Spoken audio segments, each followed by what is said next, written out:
Tanınmış hüquqşünas Fərhad Mehdiyevin qızı Zəhra Mehdizadənin həyatını itirdiyi qəzanın görüntüləri yayılıb. Görüntüləri Baş Dövlət Yol Polisi İdarəsi ictimailəşdirib. 16 iyun saat 17:00 radələrində Pərviz Əhmədovun idarə etdiyi Mercedes markalı avtomobil Bakı-Quba yolunda nasazlıq səbəbindən məcburi dayanıb.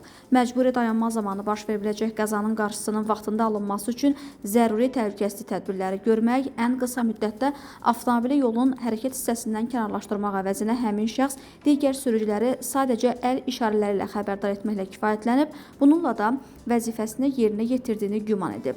Motosikleti sürücülük hüququ olmadan idarə edən Zəhra Mehdizadə xəstəxanaya çatdırılsa da, onun həyatını xilas etmək mümkün olmuyor. Faktla bağlı istintaq aparılır. Baş Dövlət Yol Polisi İdarəsi bir daha sürücülərin nasaz nəqliyyat vasitələri ilə yola çıxmamağa, məcburi dayanma zamanı qanunvericiliklə nəzərdə tutulmuş vəzifələri düzgün və vaxtında icra etməyə, bununla yanaşı sürücülük hüququ olmayan şəxsləri sükan arxasına əyləşməkdən çəkinməyə, özlərinin və başqalarının həyat və sağlamlığına laqeyd yanaşmamağa çağırır.